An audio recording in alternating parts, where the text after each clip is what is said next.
Dishing with Diane. My name's not Diane, but that's my mama's name.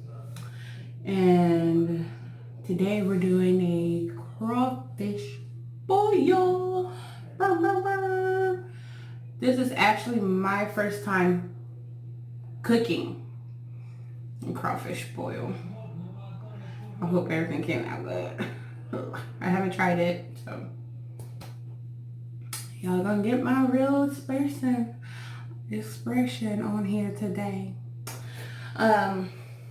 Today's topic, it hits home, and I recently opened up talking about it within the last year, because at first the only people I knew was my mom and my grandmother and a handful of people, literally a handful, because a lot of people say they're there for you, but it makes you feel like they're pitying you and you don't know what they're talking about behind your back. So there's a lot of stuff that is hard to open up about. But here today, while I'm eating, I'm going to address some of the concerns I have with depression. And a lot of people's like, oh, you're young. Why do you have to be depressed about it? I'm 27, and I can say I've been suffering depression real bad since I think I was 14. But when it started messing with my moods to the point where I didn't want to get out of bed and stuff was at the age of 20.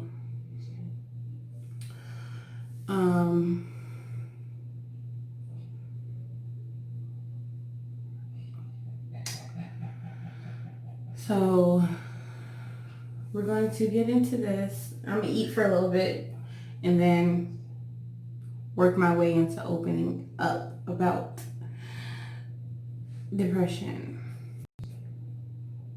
and how it can affect anyone and how it probably is getting worse due to the coronavirus and the lockdowns that they're having. But I'm going to get into my food first, and then we'll talk about that.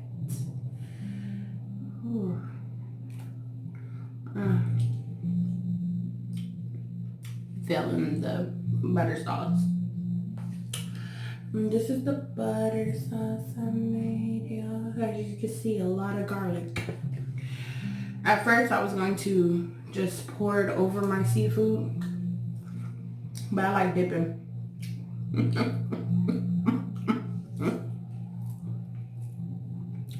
So far, the seasoning on the potatoes is not bad. Dun, dun, dun.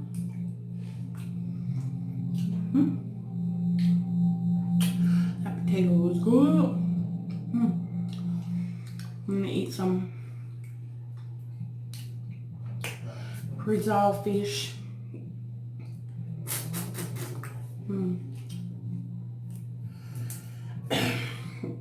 Oh, it's got a little bit of spice to it.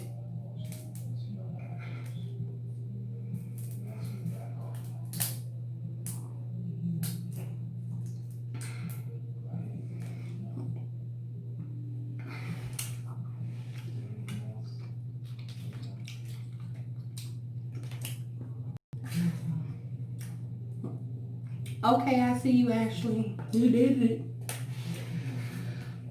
Whew. Got a little kick, but the butter makes it good.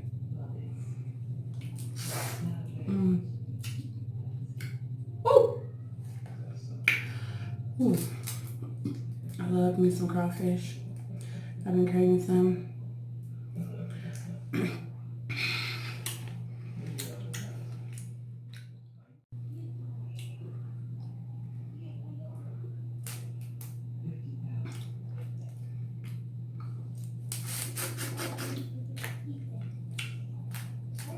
This is really pretty good. I did a good job.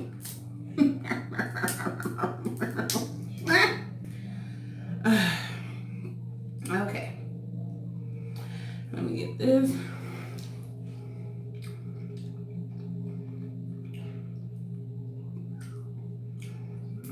Okay,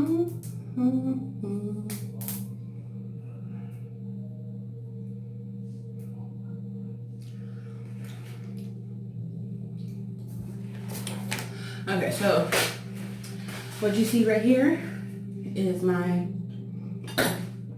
Starbucks coffee, caramel macchiato. And then I got some hot tea, and then I have my strawberry lemonade. Yes, I have a lot of drinks. Don't ask me why. I get thirsty. Okay, so my depression started around 14. And it was really what my family was going through at the time, which I'm not going to talk about it, but it started my depression. Because at that time, I also went through a kind of obstacle in my life. So I say I was 14. I believe.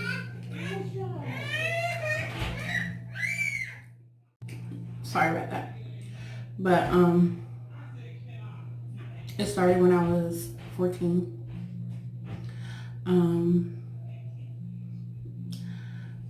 Long story short, I was raped.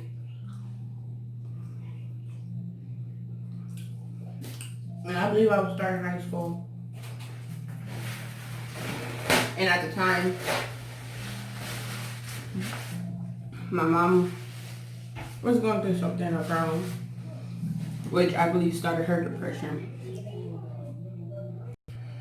But at that moment, we had more important things to worry about.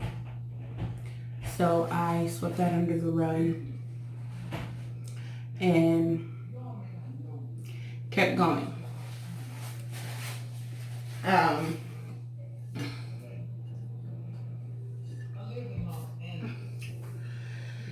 Second, the thing that actually kick-started my depression was when I was 19 during my pregnancy.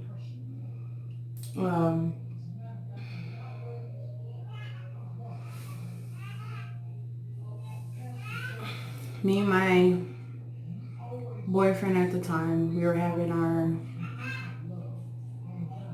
issues. And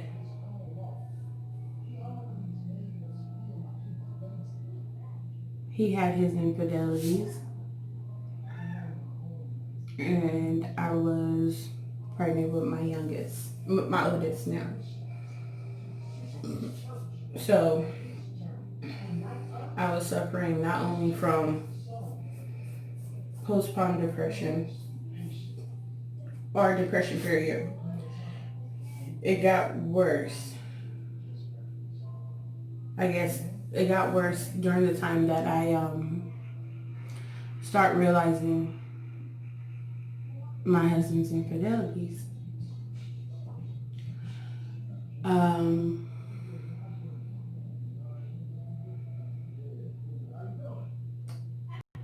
It was a lot because I was a first-time mom, pregnant. It was my actually first real relationship I was in. And I loved him. I still do. And we're still together. We have 3 kids, beautiful kids together.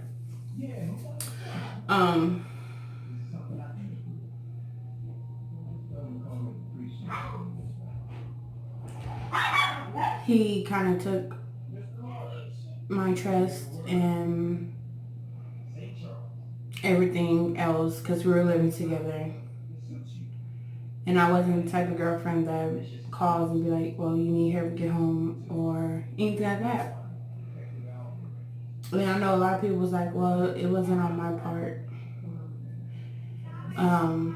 I honestly didn't do nothing wrong when they did something wrong. I honestly asked time and time again, what did I do wrong for him to feel the need to go outside a relationship? And what I call cheating is anything communicating or entertaining females when you have one at home that you're not entertaining. And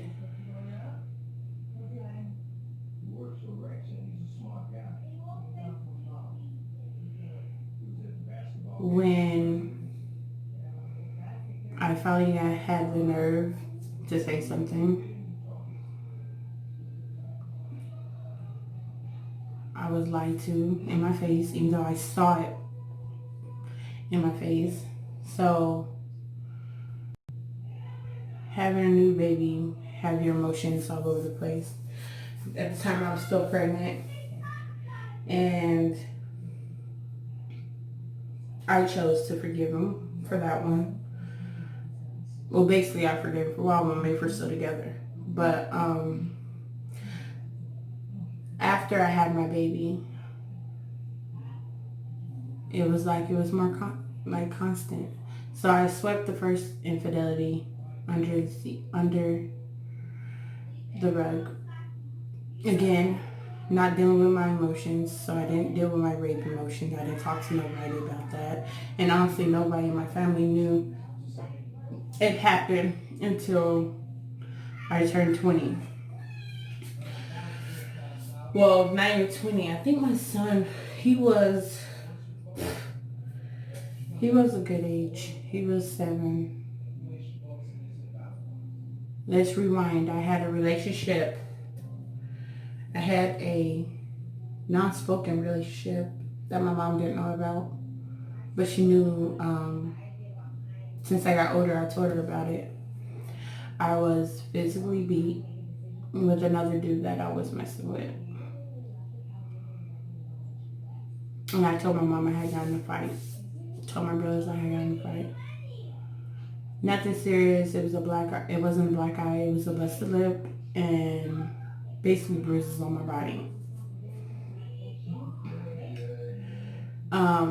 Swept that under the rug. Didn't tell nobody about it because I didn't want a reason for my brothers to be in jail. I didn't want a reason for my mom to be disappointed. I really didn't want no sympathy. Again. So I swept that under the rug.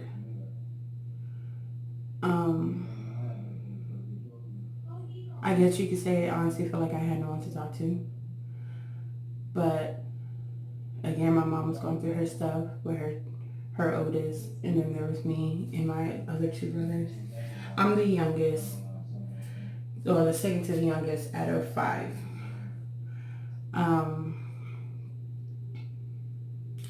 Fast forward back to, no, let's go back to that. I had got told my mom I had gotten in a fight and told my brothers I got in a fight. But after that, it was more of me acting out. I skipped school. I dealt with my pain a different way. I started smoking, or I started stealing.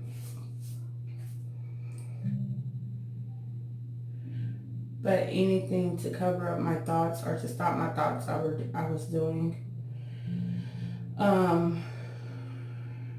Fast forwarded, my mom just thought I was just acting out or purposely being bad.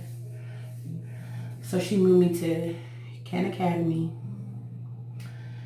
I graduated there. I met my now husband at my mom's job, which used to be sardines. We dated for about 4 years before we had a kid.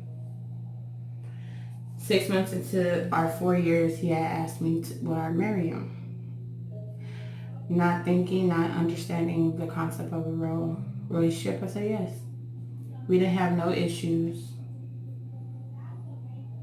that I know of until I got pregnant. So at this point, I'm basically living my happy life. I done swept two things under the rug that's a big start of my depression. I swept those under the rug. Um,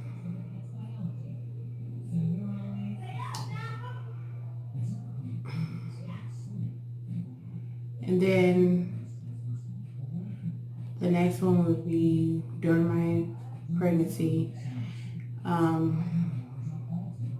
My husband infidelity. Fast forward, I start realizing after my pregnancy, this is not the man that I said I do to. Hours started to become real crazy, and attitude, phone, hiding phones, all that had become visible to me. So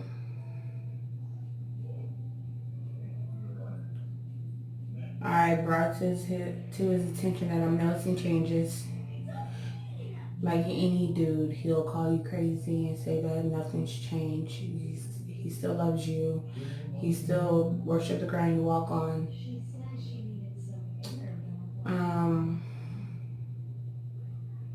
At this time, now we're starting real big arguments. When you are going through depression, anything can set it off. Arguments, not feeling wanted, feeling like you're speaking but no one's actually understanding you or hearing you. At that point, it got to the point where I had to call my friend because I was really thinking about hurting myself.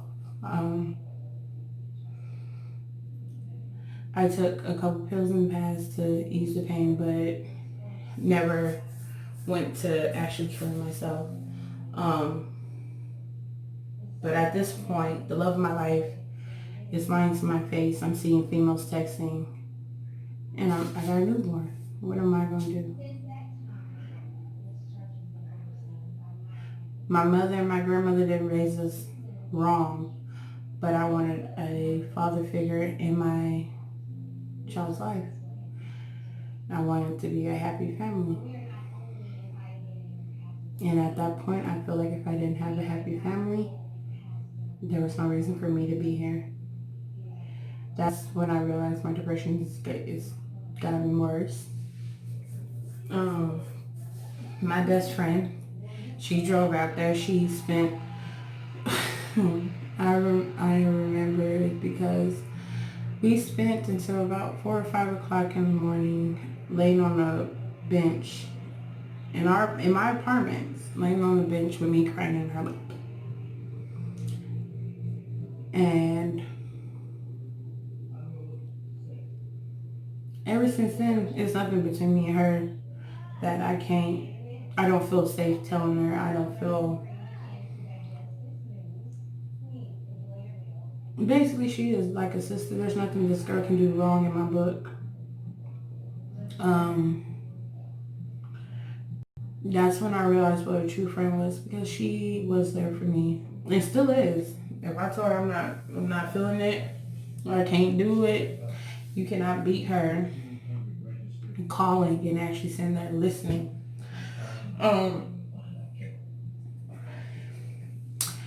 Fast forward, when I found out my husband actually pursued somebody and was successful,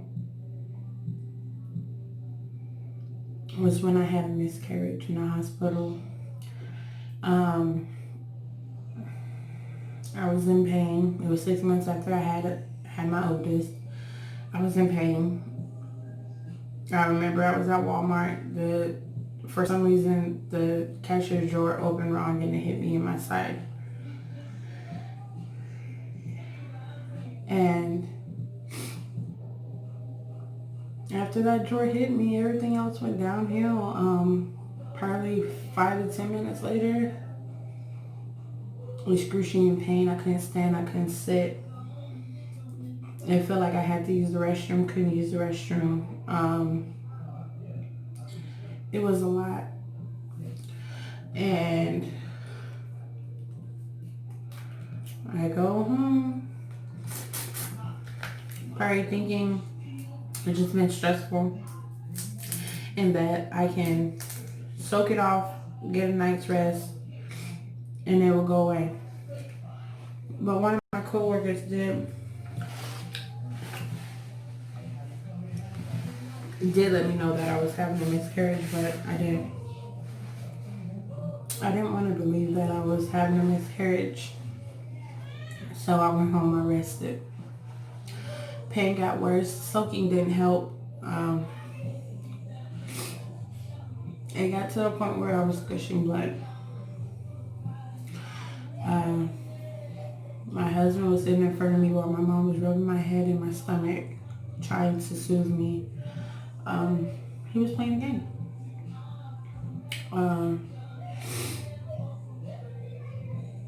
Went to the hospital, confirmed it was a miscarriage, confirmed that I was 3 months along.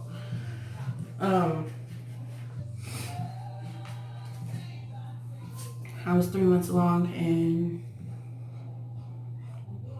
it was just time for the baby to go.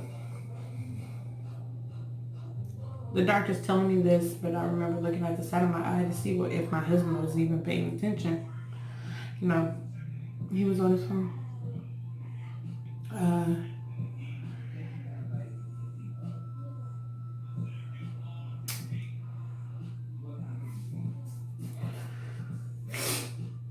Couldn't deal with that.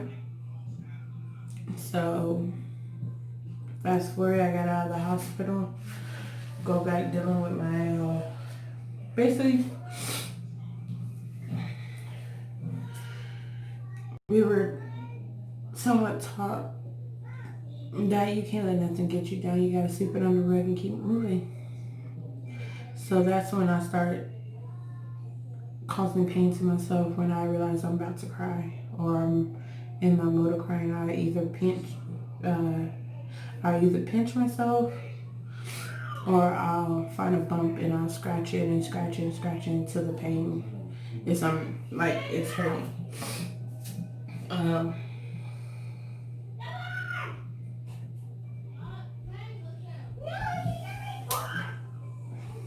Didn't know the next years after that was going to just be worse. Finally I got to the point where I was just fed up. I asked him why. I already know he cheated on me. I know that he is being unfaithful. He's sleeping with somebody. So at this point now, I'm just like, why? Why keep me around if that's what you want to do? Why be here if that's what you want to do? I'm not saying that you cannot be in my son's life, but why drag me along? Let me be free. And I guess it wasn't planned for that to happen because his mom passed. So again, I had to sweep my feelings under the rug because something more important to me came up. And that was the passing of his mother. I felt that needed more energy, and that needed more time than what I was going through. I had 2 more miscarriages, and at this time I'm just at the point of blaming him for everything. He stopped cheating, I believe, when my son turned 4. It stopped completely.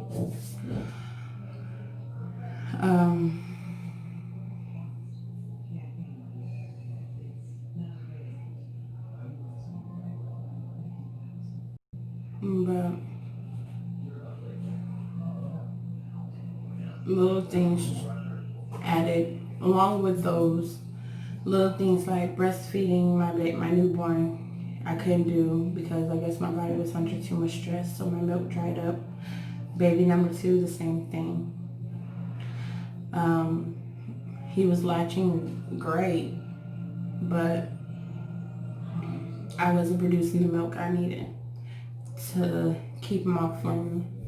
So my doctor was like, you probably should just stop breastfeeding and completely put him on formula, which killed me because that's something that I know that is healthy for my child to have, and that's something that I know my child will benefit from.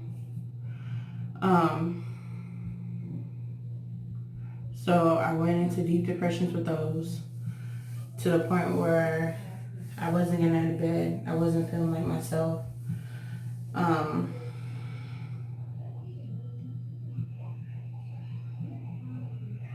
it was just I was over it. I was tired. I didn't have the energy to get up and do nothing. And I honestly think if it wasn't for my best friend that I did open up to and let in, I wouldn't be here. Because it was a lot to deal with. It was a lot going on. And it's still a lot going on. But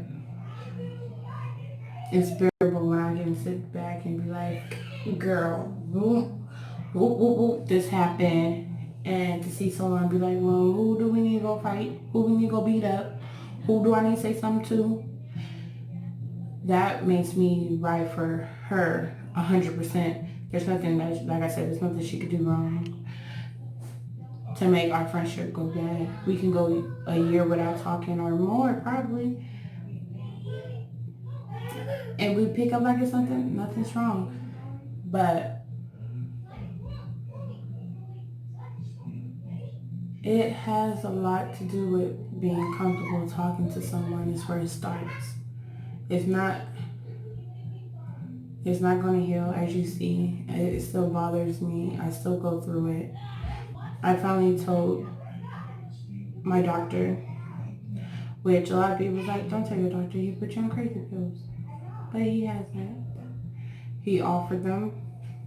I denied them. But he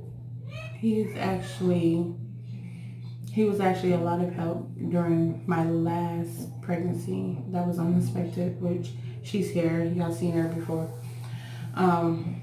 But the same thing there, my body's under stress. So I had to stop breastfeeding. Killed me. Cried for days. Sit up at night. Try not to hold my baby so she don't feel my emotions, but it was hard every time I hold her. I'm like, I want to give her the best. I want to give her breast milk. I want her to enjoy and have all the antibiotics, especially with this stuff going on. I need her to be on the healthy side with nothing wrong. And anyone who's suffering from depression knows that everything that you want and it doesn't plan out like that, after so long it gets to bother you. Until you learn to just be like, you know what, I can't control it no more. I'm just gonna let it go. It took me a while. Some things now I'm able to talk about openly. Some things is still just like, no, y'all don't deserve that part. And I forgave him for that. Not a lot of people in my family know about it. They will now if they watch this show, but I still love him. He's still a great father. Never have I doubted his capability of being a father. I just think at that time he wasn't able to be in a relationship.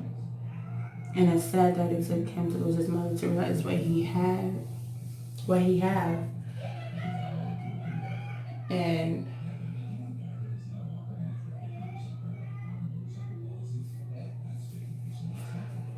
treat me accordingly. But like I said, we had a lot of arguments, a lot of stuff that just add to your depression. And it's just at the point where, you know what, I can do bad all by myself. I can do it by myself. I don't need to talk to you. I don't want to talk to nobody about it because I don't want nobody's sympathy. And you never really know. A listening ear is always an open mouth. It's an open book. You can get on their nerves, and then they can probably be gossiping about you and telling your business. But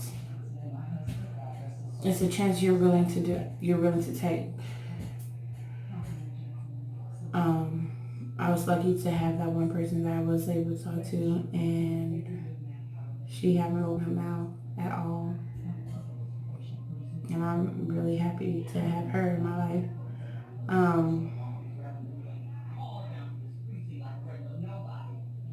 But I guess my depression is now pushing me close towards OCD and actually stressing about making a better life for my 3 kids that I do have. And what I say about OCD is that I try to keep myself from being stressed, so I clean. I make sure the clothes are washed. I make sure my kids don't look a certain way. I try to keep up their appearance. I'm not worried about myself, which I realize that too is also a depression factor, is that when you're so concerned about how other people look or how your house look, you don't care about how you look. That is the issue. That's still me fighting a depression.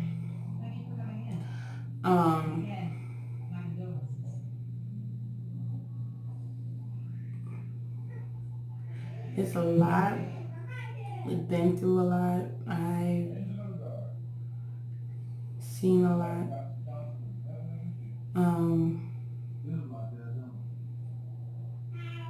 I always say I have an old spirit due to the fact that I don't listen to pop or anything rap. I'm more of an old school jam or something that's peaceful, or it has to be something with the music, not so much the words, but the music. That also helps with your depression. It's a lot of things that counter on your depression. But if you know someone who's suffering from that or possibility going through that, because every smiling face is not a happy heart or a happy home, or they don't have happy thoughts. And this would be a great time if you do know somebody that's going through that and you want to be there for them. The best thing you can do is have an opening ear. Don't try to overload them with your story about how you went through something quite the same or exactly the same.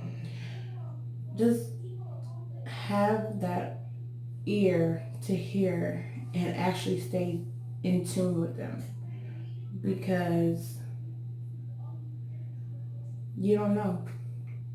You're crying, your shoulder that they can cry on, a lap they can cry on, or you telling them that you're here, you have nothing to worry about. I'll be here as much as I can to help you.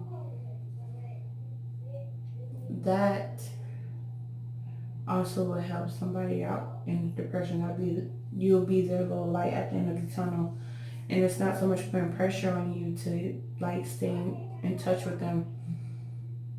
But if that's the case, what's so bad about 5 seconds out of the day sending a text message, hey, are you okay? Was thinking about you. I hope everything's well. Call me if you need to talk to me. Or spend 5 minutes on the phone with them. 5-10 minutes. It's not going to hurt your 24-hour day. It's not. Because that 15 minutes, you don't know if they were contemplating on killing themselves or harming themselves or what was going through their mind. That's why I say I even try to live by it, since I know how deep a depression can go. I try to live by it. Even though I'm not in a great state, I listen to other people's problems. I try to help them as best as I can with their problems and don't expect nothing in return. And that's usually how life is. I don't expect my roses here. I just want to help. I want to be that ear to hear, because once you're in that tunnel and you feel like you done hit rock bottom, no, it goes deeper. It goes deeper. There's no rock bottom in depression until either you pull yourself out. It's either sink or swim. And it took me a while to understand that. At first, I'm like, nothing in my life is going right. Nothing I do is having a good outcome. And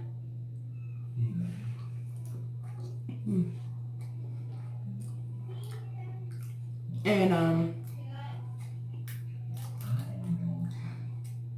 it's just like one bad thing after another.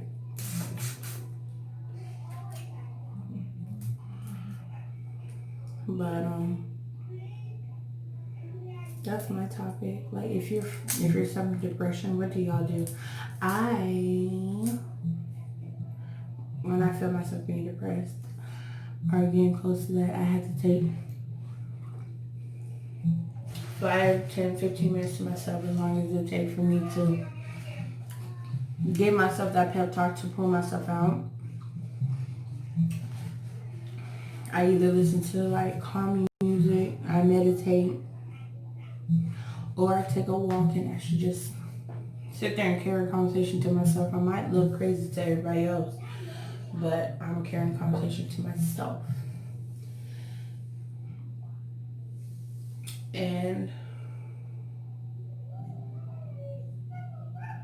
that's how I deal with mine. I'm not saying mine is the right way, and I'm not saying this is how you need to deal with your depression. You should talk to somebody. You should talk to somebody, but only if you feel safe. Because you're not going to really open up to anybody if you don't feel safe.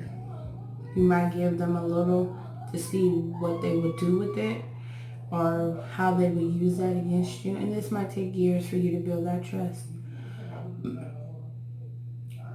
But it's going to take a while to find someone to talk to, unless you want to get medicated and sit there and talk to a therapist. But if you don't want to do that, there's a lot of other ways to talk. But check on your friends. I mean, it's a lot. I'm not going to say today didn't open a lot of wounds that I tried to cover up and sweep under the rug. But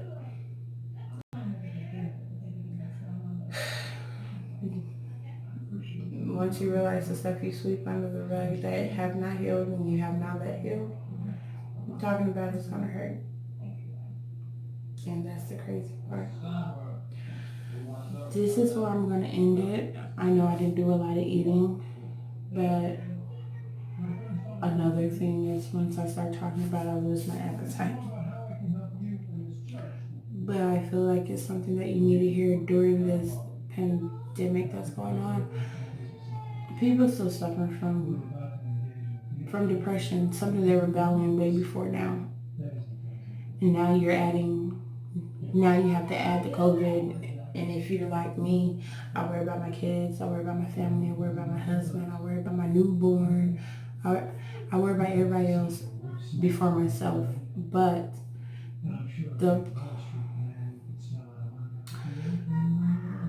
it's just, after so much stuff has been piled on your plate, you gotta start eating it, or throw it away, because it will get to be too much. And when you get to the point of being too much, that's when you start realizing, what do I have to live for? What did God put me here for? Did he put me here to suffer? Did he put me here to go through all this? Is this the only thing I was made for, to be people's stepping stools? No, that's not. But it's part of whatever plan he has for you. Except due to the fact after my first miscarriage, I start asking myself, why is God letting me go through this? Everything from the rape to the beating to my husband. Why is he letting me go through all this? If he's there, why do I go through all this? Why me? Why me? And sooner or later, I just got to the point where I'm like, God sends his warriors through everything. You might feel like you can't take it, but it won't break you. It won't. Some people will break. I'm not gonna lie. Some people won't. But pray about it. Keep a journal about it. Get it out somehow, because all that does is eat at your soul.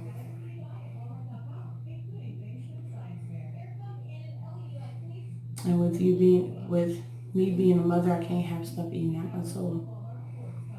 So I either have to look it right in the eye and let it know it won't have no more control over me, even though that doesn't work. I'm not gonna lie, it doesn't work, because then I won't be going through depression.